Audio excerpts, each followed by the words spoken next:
अस्सलाम वालेकुम नाज़रीन, मैं हूं वाजिदुल्लाह और आप देख रहे हैं मेरे फेसबुक और यूट्यूब चैनल। उम्मीद करता हूं कि आप सब लोग खैरियत से होंगे और आप लोगों की ज़िंदगी अच्छी गुजर रही होंगी। पाकिस्तान तहरीक इंसाफ ने अपने मुखालिफिन को दो बड़े सरप्राइज़ दिए हैं और इस वक्त में ये दो बड़े सरप्राइज़ दिए हैं जिस वक्त ये तवक्को भी नहीं की जा सकती थी कि पाकिस्तान तहरीक इंसाफ इस वक्त में इस तरह के दो सरप्राइज़ दे सकते हैं। पाकिस्तान के वकला में से एक मुमताज़ शख्सियत, एक मुमताज़ वकील जो है ना पाकिस्तान तहरीक इंसाफ में शामिल हो गए हैं। लतीफ़ कोसर साहब ने बाकायदा तौर पर पाकिस्तान तहरीक इंसाफ में शमूलियत इख्तियार कर ली है। दूसरी अगर हम दूसरी सरप्राइज़ की तरफ देखा जाए तो पाकिस्तान तहरीक इंसाफ ऑनलाइन जलसा करने जा रही है और ये जलसा जो है ना ये पाकिस्तान की नौइयत का पहला ही जलसा होगा जो ऑनलाइन जलसा होगा। इससे पहले छोटी मोटी मीटिंग तो बहुत ज़्यादा हुई है और बिलखुसूसन कोविड-19 के वक्त में हमने देखा था कि बहुत से पार्टियों ने छोटी मोटी मीटिंग की थी, लेकिन इसके बाद किसी ने इतना बड़ा जलसा नहीं किया जितना जलसा आज पाकिस्तान तहरीक इंसाफ जा रही है। और ये अपने मुखालिफिन के लिए भी बहुत ज़्यादा मुश्किल होगा क्योंकि इस वक्त पाकिस्तान तहरीक इंसाफ के हालात बहुत ज़्यादा सख्त है। इनके ऊपर बहुत सख्त पाबंदी है, उनको न कार्नर मीटिंग करने दिया जा रहा है, न उनको कन्वेंशन करने दिया जा रहा है, न वो कोई जलसा कर सकते हैं। अगर कोई बंदा या कन्वेंशन में जाता है या कार्नर मीटिंग में जाता है या वो किसी जलसे के लिए जाता है तो उनको वहाँ से या तो अरेस्ट किया जाता है या उनको वापस भेज दिया जाता है। मिसाल के तौर पर अगर हम शाहीन साहब को देखते हैं कि कल वो बलूचिस्तान गए थे लेकिन वहाँ से उनको वापस कर दिया गया था और लाहौर डिपोर्ट करके। अगर इसके बाद अगर हम शेर अफजल मरवत साहब को देख लेते तो जब वो खैबर पख्तूनख्वा में कार्नर मीटिंग में जाते थे या कन्वेंशन में जाते थे तो वहाँ पे उनके लिए रोड वगैरह बंद करते थे। फिर जब वो पंजाब में उन्होंने एंट्री की तो पंजाब में उनको अरेस्ट कर दिया गया था, तो उनके लिए हालात बहुत ज़्यादा मुश्किल है। लेकिन पाकिस्तान तहरीक इंसाफ ने इसके मुतबादिल भी रास्ता ढूंढ लिया और यकीन कीजिएगा कि आप ये सोच भी नहीं सकते कि पाकिस्तान तहरीक इंसाफ इस वक्त इस तरह का मुतबादिल उन्होंने ढूंढा है। पाकिस्तान तहरीक इंसाफ ने अब ये पक्का इरादा किया और उन्होंने ये अज़म किया है कि अब वो सोशल मीडिया को भरपूर तरीके से इस्तेमाल करेंगे और ज़बरदस्त तरीके से वो सोशल मीडिया को इस्तेमाल करके अपने हक लेंगे। उन्होंने ये फैसला किया है कि वो पाकिस्तान में सोशल मीडिया इस्तेमाल करेंगे क्योंकि इस वक्त अगर देखा जाए तो हर घर में सोशल मीडिया मौजूद है, हर नौजवान के हाथ में मोबाइल मौजूद है, हर खातून के हाथ में मोबाइल मौजूद है और हर घर में मोबाइल मौजूद है। तो ये इनका जो फैसला ये बहुत ज़्यादा अहम फैसला जो उन्होंने किया और कहा भी ये जा रहा है कि 6 से लेकर 9 करोड़ तक नौजवान इस इलेक्शन में यानी 2024 के इलेक्शन में हिस्सा लेंगे। तो ये नौजवानों के ऊपर बहुत ज़्यादा इंहिसार करता है और ये बहुत ज़्यादा अहम है और ये नौजवान जो है ना वो जो बाजी वो पलट देंगे इस इलेक्शन के। अगर ये नौजवान इमरान खान साहब के साथ देते हैं तो इमरान खान साहब का जीत जो है ना बहुत ज़्यादा करीब है और ये कंफर्म हो जाएगा कि इमरान खान साहब जीत जाएंगे और कोई भी बंदा जो है इमरान खान साहब को जीत से नहीं रोक पाएंगे।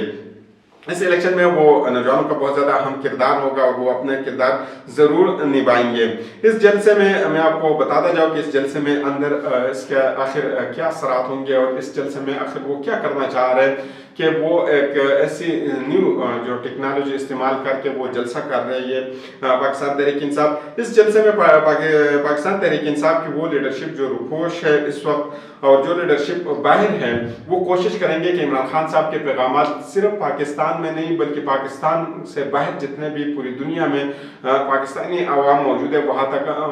इमरान खान साहब के पैगामात पहुँचाएंगे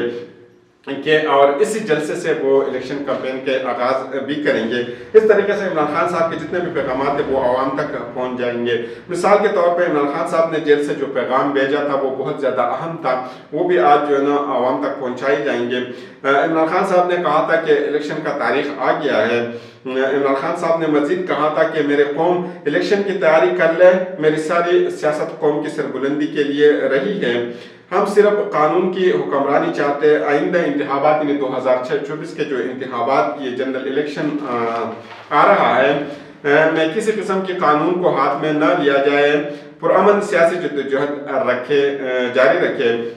इमरान खान साहब का पैगाम है। फिर इमरान खान साहब का बड़ा पैगाम आपने भी देखा होगा, आपने सुना भी होगा कि जब वो बाहर थे और वो जलसे कर रहे थे और वो बिल्कुल उरूज पर थे, अपने उरूज पर थे, उस वक्त उन्होंने कहा था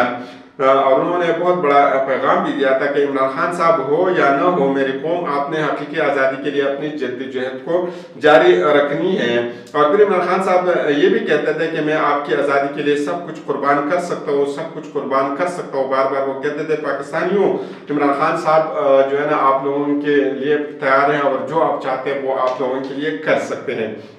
عمران خان صاحب یہ بھی کہتے ہیں کہ ہماری جو ناکامی کی اصل وجہ ہے وہ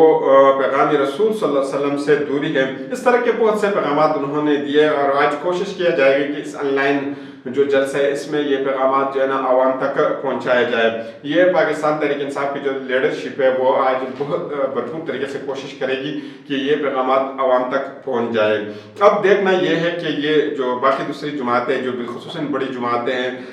وہ اس کو کس طرح کاؤنٹر کرتے ہیں، کیونکہ ان کے لیے کاؤنٹر کرنا اس دفعہ بہت زیادہ مشکل ہوگا، کیونکہ پاکستان تحریک انصاف کے اوپر پابندی ہے اور سخت پابندی ہے، اور وہ لوگ اوپر باہر جو ہے نا اوپنلی وہ کھیل رہے ہیں، لیکن اب جو ہے نا انہوں نے جو متبادل راستہ ڈھونڈا ہے اس کا وہ کس طرح کاؤنٹر کریں گے یہ بہت زیادہ اہم ہوگا۔ 2-3 دن پہلے آپ نے دیکھا بھی ہوگا کہ نواز شریف صاحب ایک خطاب فرما رہے تھے، اور وہ خطاب وہ آن لائن یوٹیوب پہ چل رہا تھا۔ تو جب وہ خطاب فرما رہے تھے اس وقت تقریباً 94 خوش نصیب لوگ ایسے تھے کہ وہ اس خطاب کو آن لائن دیکھ رہے تھے جب وہ خطاب فرما رہے تھے۔ شاید اس کے بعد زیادہ لوگوں نے دیکھا ہوگا، لیکن جب وہ آن لائن خطاب فرما رہے تھے اس وقت تقریباً 94 لوگ جو ہے نا وہ خطاب سن رہے تھے۔ اب دیکھنا یہ ہے کہ یہ بڑی پارٹیاں پاکستان مسلم لیگ، پاکستان پیپلز پارٹی، استحکام پاکستان پارٹی، یا مولانا فضل الرحمان صاحب کی پارٹی، یا پی ٹی آئی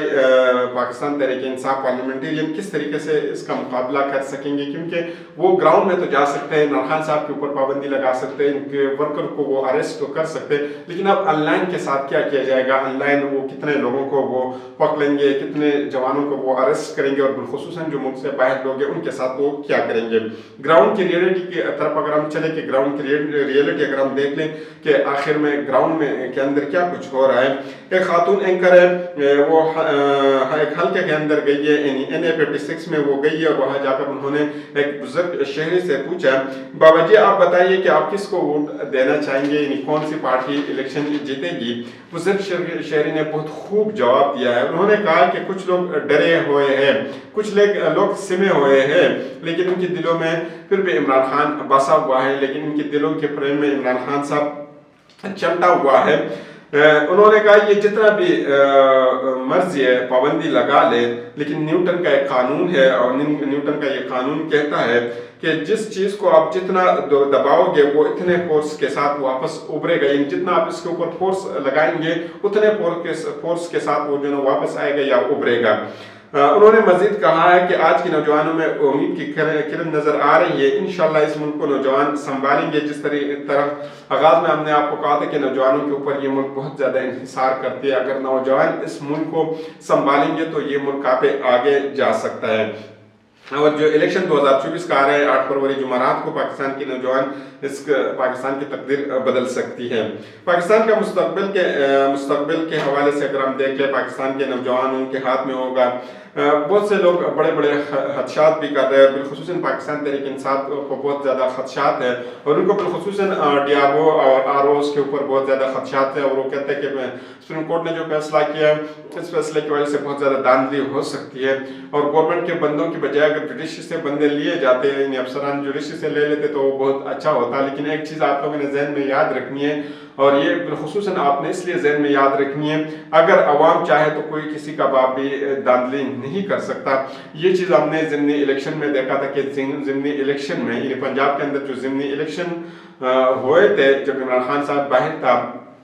اور باقی ان کی پارٹی بھی باہر تھی اور 9 مئی نہیں ہوا تھا، اس وقت نون لیگ یہ ڈیمانڈ کر رہی تھی، اور وہ اس بات کا دعویٰ بھی کر رہے تھے کہ وہ 20 میں سے تقریباً 16-17 سیٹیں جیت جائیں گے اور ان کی حکومت ہوگی، لیکن وہ اس میں ناکام ہو گئے تھے۔ اور پاکستان کے یعنی پنجاب کے جتنے بھی نوجوان اور بالخصوصاً خواتین باہر نکل کے عمران خان صاحب کو انہوں نے ووٹ ڈالا تھا، اور 20 میں سے 17 سیٹیں عمران خان صاحب جیت چکے تھے، اور دوبارہ ان کی حکومت بن گئی تھی۔ لیکن جب عوام اگر چاہیں تو کسی کا باپ بھی وہ دھاندلی نہیں کر سکتا، اگر باہر نکل کے وہ کوشش کرے تو وہ یہ جو دھاندلی کے جو خدشات ہیں یہ ختم ہو سکتے ہیں۔ यानी जुमेरात के दिन इलेक्शन होगा। अब ये देखना है कि इस्लामाबाद, पंजाब, सिंध, बलूचिस्तान और खैबर पख्तूनख्वा के अवाम किसको वोट देंगे, किसको वो चूज करेंगे कि वो इनका नेक्स्ट प्राइम मिनिस्टर होगा, यानी किस पार्टी को वो जो है ना ये पार्टी के ऊपर जो है ना वो एतमाद करेंगे कि वो इनके ऊपर हुक्मरानी करे। तो ये 8 फरवरी को पता होगा कि अब 8 फरवरी को ये पता चल जाएगा कि कौन सी पार्टी जीत गई है। तो अगली वीडियो तक हमें इजाजत दीजिए। अल्लाह हाफिज।